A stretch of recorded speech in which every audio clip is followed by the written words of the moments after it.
আজকে আমরা শিখবো একটা প্যান্টের একটা ফেসিং কিভাবে দেওয়া যায়, ফেসিং প্যাটার্ন কিভাবে একটা ফেসিং তৈরি করা যায়। তৈরি করতে গেলে আমাদের এই যে পরম্পরা আছে, এই পরম্পরার এই শেপটি আমাদেরকে নিতে হবে। এই শেপটার সাথে শেপটা মিল থাকতে হবে। এই শেপটি আমরা সাধারণত নেই কোথেকে, শেপটা নেই পকেটিং থেকে। পকেটিং এর প্যাটার্ন আমার ইয়াতে আছে, দেওয়া আছে পকেটিং এর প্যাটার্ন। এই পকেটিং থেকে আমরা শেপটা নিই। এখান থেকে তো শেপটা কিংবা একটা বডি থেকে শেপটা যেখান থেকে নেন এখান থেকে নিতে হবে, শেপটা মিল থাকতে হবে। মিল না থাকলে বডির সাথে অ্যাটাচ হবে। বডির সাথে যদি অ্যাটাচ না হয় তাহলে একটা প্যান্ট সিলাইয়া যারা সিলাইব তারাও মজা পাইব না, আর যারা কিনবো তাদের জিনিসটা সুন্দর হবে। একটা টাকা দিয়ে একটা জিনিস করা হবে, কারণ একটা ফেসিং। আমাদের ফেসিং এর শেষ সীমা হলো এই যে পকেটিং এর। এখান থেকে আমরা 1 ফুট ভিতরে দিলাম, এটা আমাদের দরকার নেই, যেহেতু আমাদের সেলাই অ্যালাউন্স এতটুকু দিয়ে সেলাই অ্যালাউন্স। আমাদের ফেসিং দিয়ে এখান থেকে কয় ইঞ্চি আছে আমরা এখানে দেখি।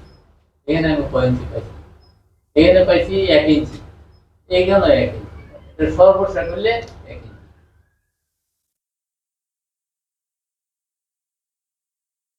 সর্বশেষ করলে সব দিকে দিয়ে 1 ইঞ্চি। আমাদের কাছে সব কটার একটা প্যাটার্ন, মেশ প্যাটার্ন তৈরি করা আছে।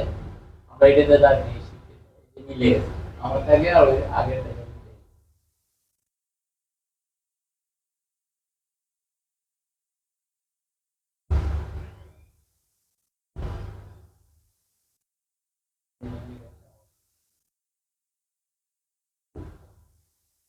এগুলো কি একটা ফেসিং।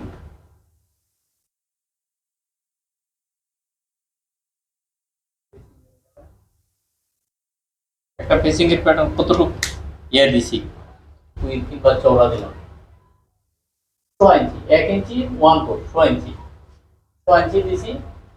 জাস্ট এটা আমাদের উপরটা, উপরের দিকটা বোঝার জন্য, এই ওয়াইড বেলের সাইডটা বোঝার জন্য আমাদের একটা কাট মার্ক দিয়ে রাখতে হবে, যাতে সবাই বুঝে এইটা জিনিসটা যেহেতু রাউন্ড, উপরে নিচে প্রায় একই দেখা যায়। সুইং করতে গেলে অনেক কষ্ট, এই সাইডে লাগাইবো, তখন আমাদের কি করতে হবে, এখানে একটা কাট মার্ক দিয়ে রাখলে কাটিং করে দিলে সুইং করতে গেলে বুঝতে পারবো। যে সাধারণ জ্ঞান আছে তারে বুঝাই দিব যে এটা আমার ওয়েস্ট সাইড, ওয়েস্ট সাইড কোনটা, এটা সাধারণ জ্ঞানে বুঝতে পারবো। মানে এই পার্টটা যদি এখানে না ফেলে আমরা, এই যে এই পার্টটা, এই যে প্যাটার্নটা করছি, এই যে এই প্যাটার্নটা,